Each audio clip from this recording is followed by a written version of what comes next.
دامن کی ٹھنڈی ہوا چاہیے، ان کے دامن کی ٹھنڈی ہوا چاہیے، ان کے دامن کی ٹھنڈی عظیم وبلغنا رسوله النبي الأمين الكريم ونحن على ذلك لمن الشاهدين والشاكرين والحمد لله رب العالمين. نہایت ہی خلوص و محبت، عقیدت و احترام اور حضور یہ قلب کے ساتھ نبی اکرم و معظم و محتشم کی بارگاہ ناز میں اپنی عقیدتوں اور محبتوں کا نذرانہ درود و سلام کی صورت میں پیش کریں اور پڑھیں. اللہم صلی علی سیدنا و شفیعنا و نبینا و مولانا محمد بارک وسلم صلو علیہ صلاۃ و سلاما علیک یا رسول اللہ صلی اللہ علیہ وسلم.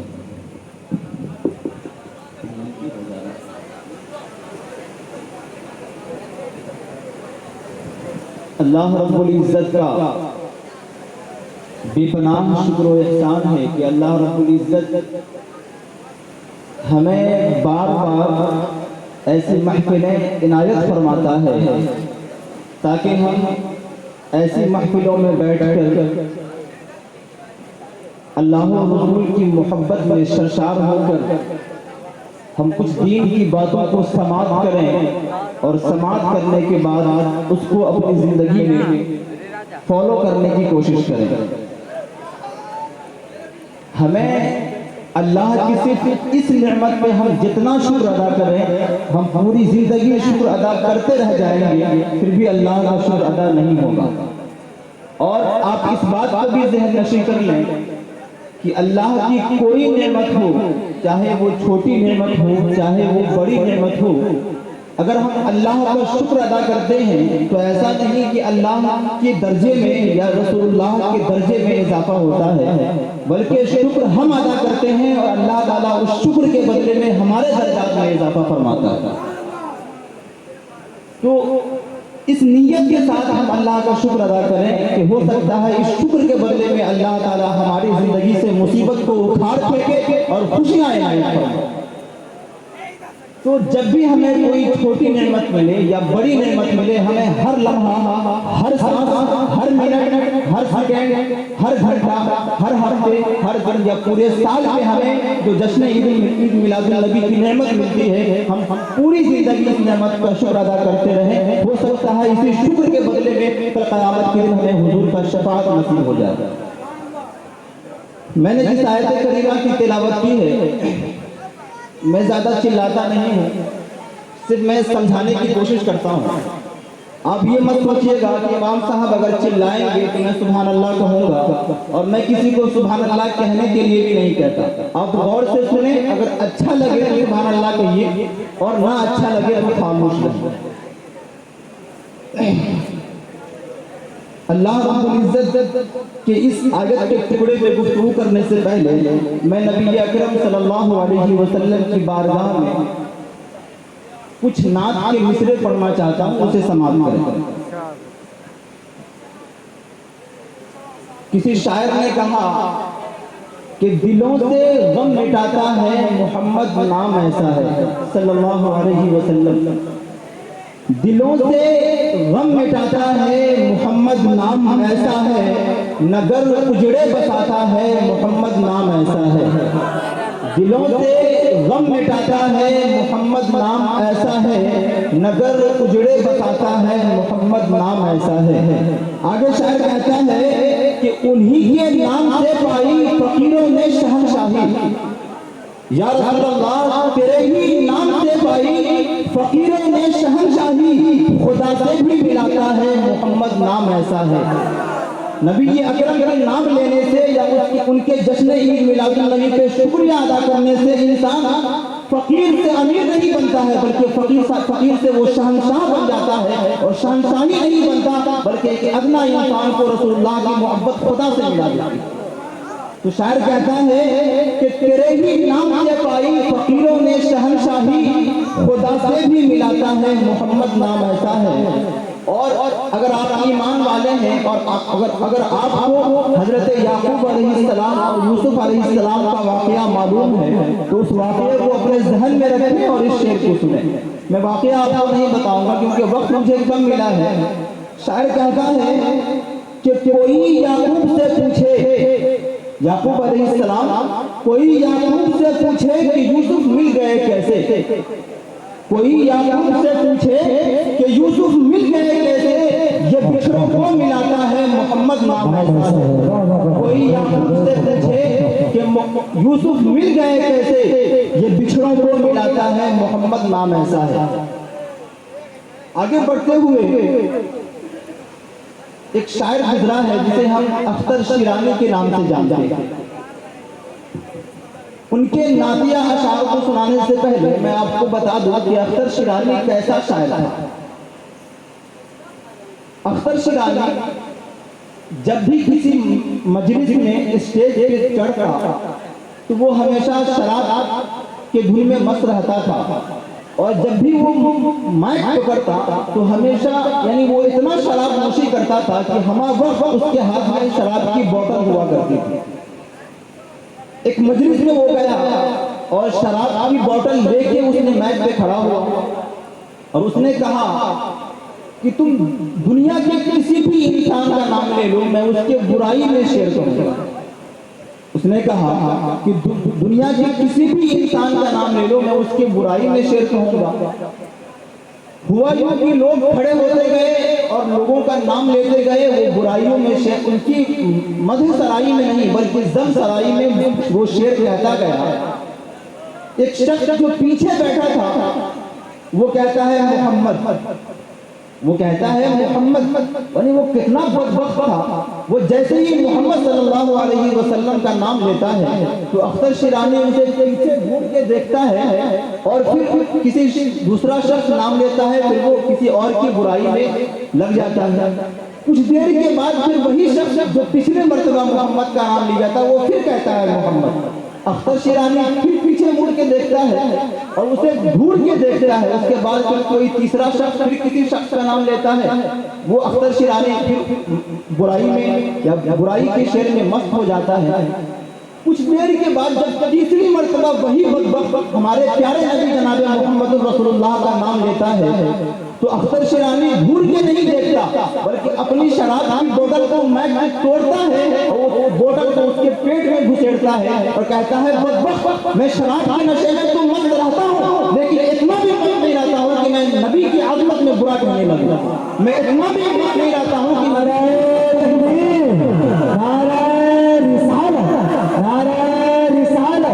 جشن عید میلاد النبی علماء کرام نعرہ تکبیر.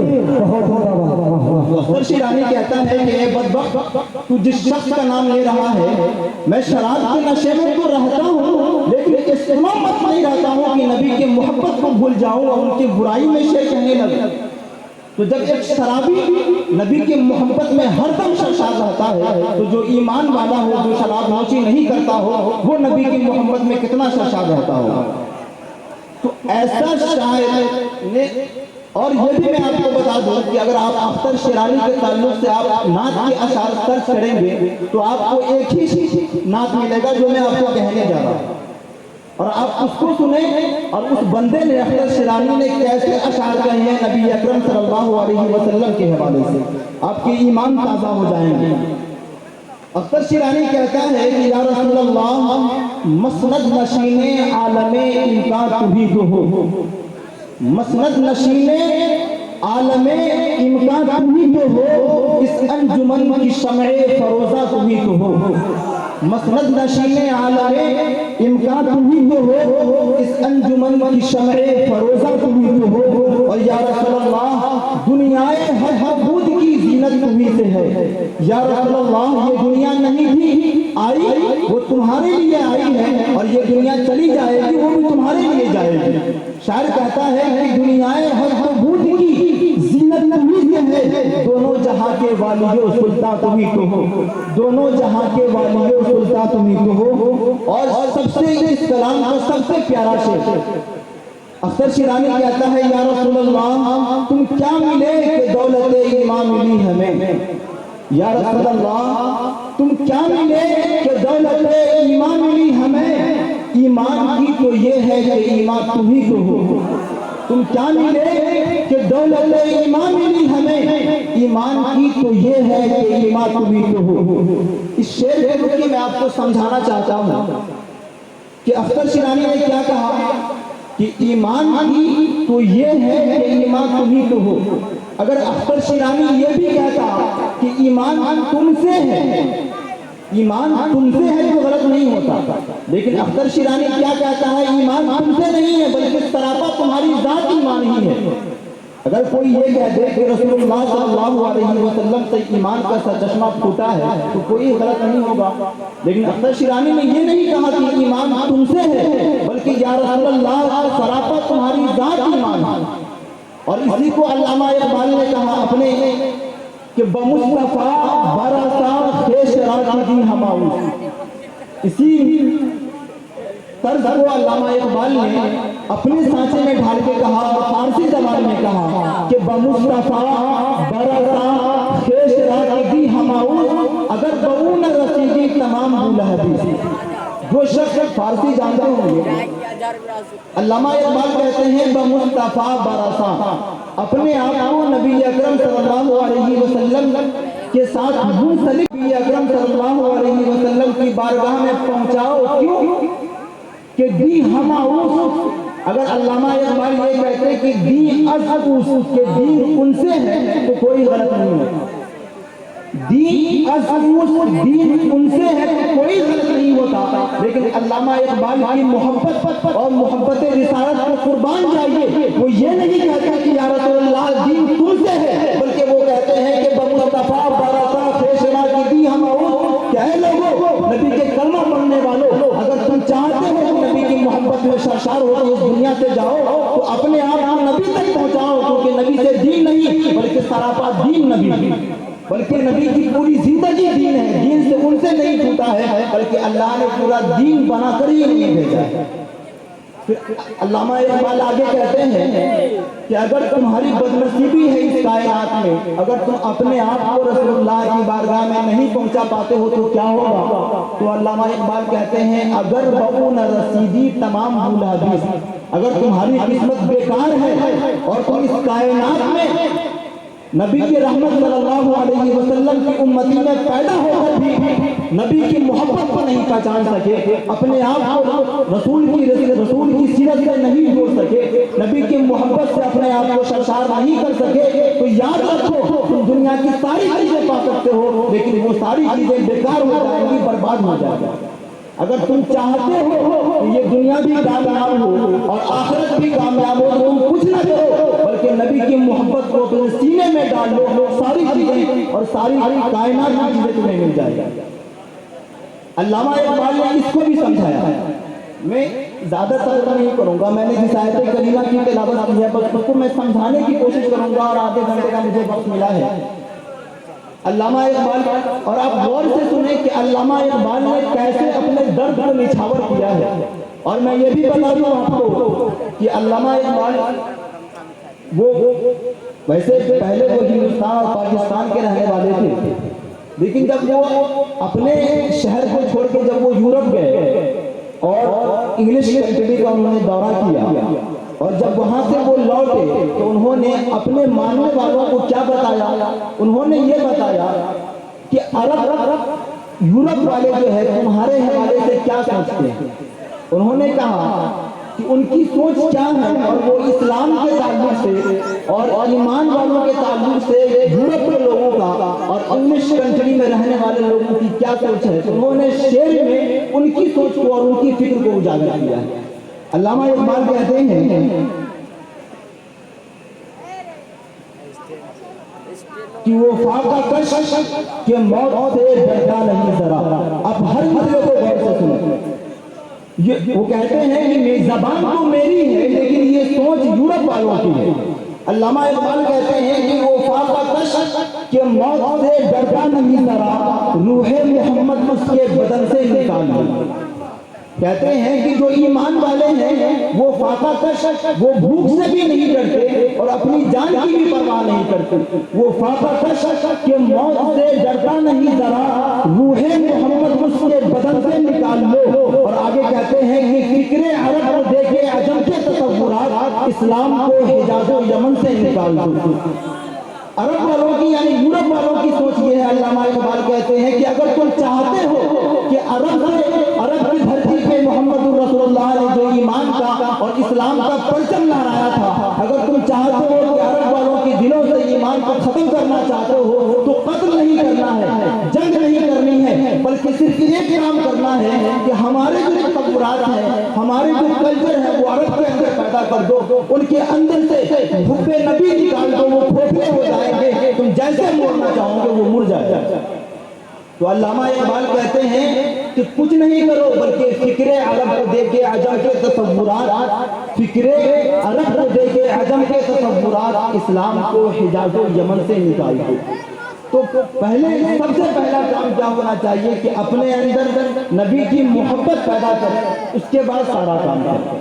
میں نے جس آیت کریمہ کی تلاوت کی ہے، اللہ رب العزت فرماتا ہے وَمَا أَرْسَلْنَاكَ إِلَّا رَحْمَةً لِّلْعَالَمِينَ.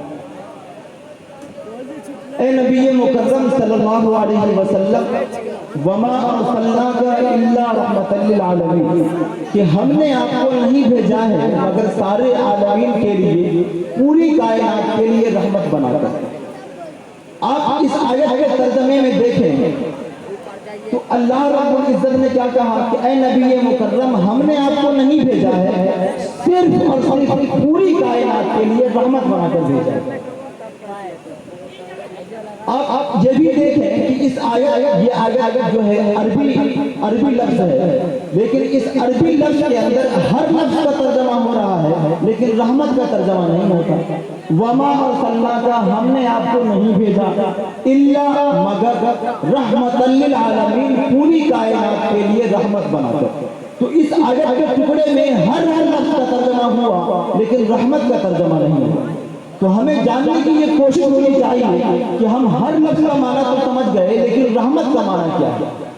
ویسے تو آپ یہ بھی جانتے ہیں کہ عربی میں تو رحمت یوز ہوتا ہے، لیکن اردو گرامر میں بھی ہم رحمت بولتے ہیں کہ یہ اللہ کی رحمت ہے، یہ اللہ کی رحمت ہے. لیکن اس کو تو آپ سمجھنے کی کوشش کریں نا کہ یہ رحمت کیا چیز ہے. ہم بولنے کے لیے تو بول دیتے ہیں کہ یہ رحمت ہے، لیکن یہ رحمت کیا چیز ہے. تو آپ علامہ آلوسی کی بارگاہ میں چلے اور علامہ آلوسی نے اس رحمت کے فلسفے کو کھولا ہے اور علامہ آلوسی نے بتایا کہ رحمت کیا چیز ہے. تو علامہ آلوسی کہتے ہیں کہ اس لفظ اس آیت کے اندر ہر لفظ کا ترجمہ ہو رہا ہے لیکن رحمت کا ترجمہ نہیں ہوتا ہے. لیکن علامہ آلوسی بتاتے ہیں کہ رحمت کیا چیز ہے. تو علامہ آلوسی کہتے ہیں کہ دو چیزیں ہیں. اوپر سے اگر آپ دیکھیں گے تو پہلے خالق ہے اور بعد میں مخلوق ہے، اور اگر آپ نیچے سے دیکھتے ہیں تو ایک مخلوق ہے دوسرا خالق. اگر آپ اوپر سے دیکھیں گے تو پہلے کون؟ خالق، اور نیچے سے دیکھیں گے تو پہلے کون؟ مخلوق. یعنی ایک خالق ہے اور دوسرا مخلوق ہے. علامہ آلوسی کہتے ہیں کہ اگر پہلے نیچے سے دیکھیں تو علامہ آلوسی کہتے ہیں کہ یہ مخلوق کو اللہ کی جانب سے جو بھی رحمت ملتی ہے، جو بھی نعمت ملتی ہے، جو بھی خوشی ملتی ہے، علامہ آلوسی کہتے ہیں کہ وہ خوشی جو مل رہی ہے، وہ خوشی ملنے میں جو سبب ہے، جو ذریعہ ہے، جو واسطہ ہے، وہی کو اس آیت میں اللہ رب العزت نے رحمت کہا ہے. یعنی مخلوق کو خالق سے جو بھی چیزیں ملتی ہیں وہ بلا واسطہ نہیں ملتی ہے بلکہ کسی واسطے سے ملتی ہے، اور اسی واسطے کو اللہ نے اس آیت میں رحمت کہا. اور علامہ آلوسی فرماتے ہیں کہ اوپر سے اگر تم دیکھو تو یہ کہو کہ خالق سے مخلوق کو جو بھی نعمت ملتی ہے، خالق سے بندے تک جو بھی نعمت اور جو بھی خوشیاں ملتی ہیں، بندے کو مخلوق کو خوشی لیتے وقت یہ تصور کرنا چاہیے کہ اے پروردگار عالم، ہمیں اس کائنات میں جو بھی نعمت ملتی ہے اسی رحمت کا صدقہ ہے، ورنہ اس کائنات کی کوئی چیز نہیں ہے کہ بغیر مصطفیٰ کے ہمیں کوئی چیز لازم ہے. اس لیے اللہ نے کہا کہ وما ارسلناک الا رحمۃ للعالمین،